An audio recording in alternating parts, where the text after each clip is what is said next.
ગાયત્રી સેવા સંસ્થાન મહીસાગર દ્વારા મહીસાગર જિલ્લામાં બાળ લગ્ન પ્રથા સામે જનજાગૃતિ ફેલાવવા માટે બાળ લગ્ન મુક્તિ રથનું આયોજન કરવામાં આવ્યું હતું।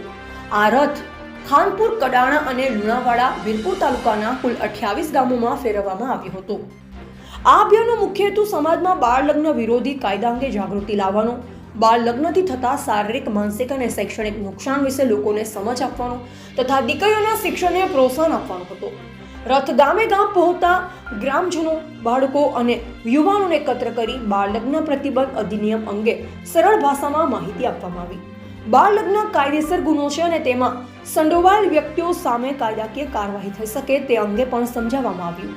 કેટલાક ગામોમાં રેલીનું આયોજન કરી 18 વર્ષ પહેલા લગ્ન નહીં, દીકરી ભણશે, સમાજ વધશે, બાળ લગ્ન મુક્ત ગામ બનાવીએ જેવા સૂત્ર સાથે જનજાગૃતિ ફેલાવવામાં આવી હતી। ગ્રામજનો દ્વારા બાળ લગ્ન ન કરવા અને બાળ લગ્ન મુક્ત ગામ બનાવવા માટે સંકલ્પ લેવડાવવામાં આવ્યા અને દીકરી માટે લગ્નની ઉંમર 18 વર્ષ અને દીકરા માટે લગ્નની ઉંમર 21 છે તે પણ સમજાવવામાં આવ્યું। આ કાર્યક્રમ દરમિયાન દીકરીઓના શિક્ષણનું મહત્વ, બાળ અધિકારો, આરોગ્ય પર થતા પ્રતિકૂળ પ્રભાવ અને કિશોરી વિકાસ અંગે માર્ગદર્શન આપવામાં આવ્યું।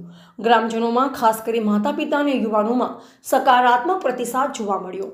ગાયત્રી સેવા સંસ્થાન દ્વારા જણાવાયું કે આવનાર સમયમાં પણ બાળ લગ્ન નિવારણ માટે આવા જનજાગૃતિ કાર્યક્રમો સતત ચાલુ રાખવામાં આવશે જેથી મહીસાગર જિલ્લો સંપૂર્ણપણે બાળ લગ્ન મુક્ત બની શકે। આ કાર્યક્રમમાં સંસ્થાના કાર્યકરો, ગામના આગેવાનો, આંગણવાડી કાર્યકરો, આશા બહેનો, શાળા શિક્ષકો અને મોટી સંખ્યામાં ગ્રામજનો જોડાયા હતા। રિપોર્ટર સુરેશભાઈ ડામોર, કડાણા।